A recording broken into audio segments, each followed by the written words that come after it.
Hey guys, and welcome to Car Expo Oslo 2024.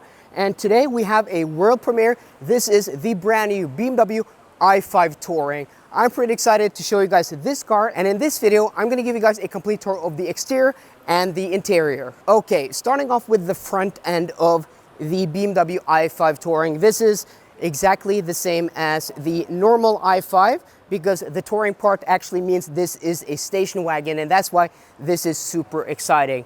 I've actually seen this car before. I saw it in Munich last year when they launched it, and I do think the front end is actually not that bad considering these large kidney grills that BMW seem to be making these days. It isn't like what we see on the i4.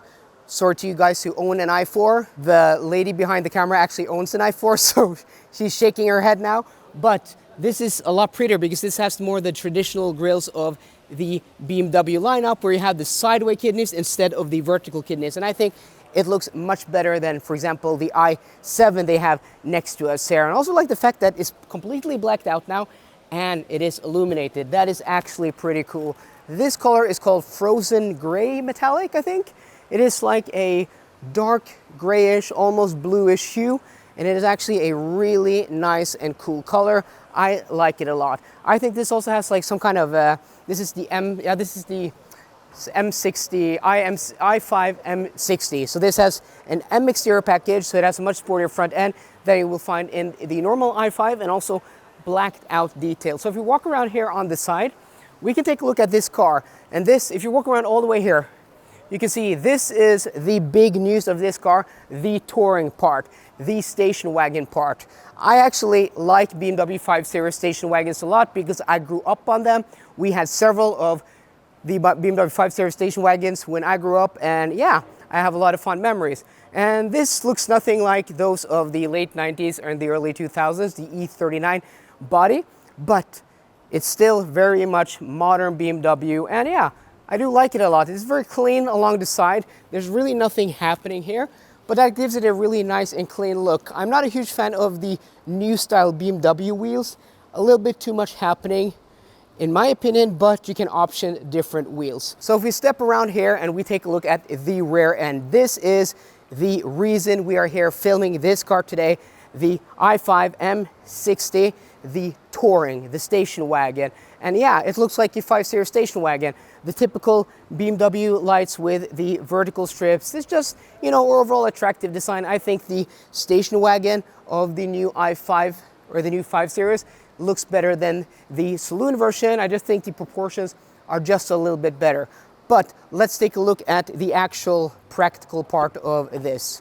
So I don't have any numbers or stats now. It's late in the day. I haven't been able to prepare. So I'm going to throw that on the screen for you guys. Okay, so this is why we are here. This has a huge trunk, and this is a car a lot of people are going to be interested in. No underfloor storage though, but it is so practical, and it is a station wagon and not an SUV. And I think for a lot of people, that is a car that they are looking for. And like the other cars here, let's take the trunk test, and yeah, this is super roomy. Throw up a big TV here, and yeah, pretty nice. Even if you throw down the rear seats, I think you can actually sleep in here. So this is really nice. I don't think this car has a frunk. Let's take a look. Let's walk over here and see if there's a frunk, but I don't think this actually has a frunk because this is a shared internal combustion engine platform. And yeah, there's no latch, no lever to open up the front. Okay, inside the i5 Touring. And I have to say, first time I'm sitting in the new BMW 5 Series or the i5, everything feels very intuitive. The fact that BMW still has a lot of buttons and switches, I think is really nice. Also, nice adjustability in the steering wheel. If I put the seat to my position, there's a lot I can do. The angle, I can do the height. Does it go low enough? Yes, it does. I can get a nice and sporty driving position, and I can adjust the steering wheel. Yeah, there's enough reach and rake in the steering wheel. So now I have it at a comfortable position where I have really nice control, and there's still even more adjustability in the steering wheel. This is a complaint I've had with other cars where you just don't get the steering wheel close enough, but now I have a really, really nice driving position.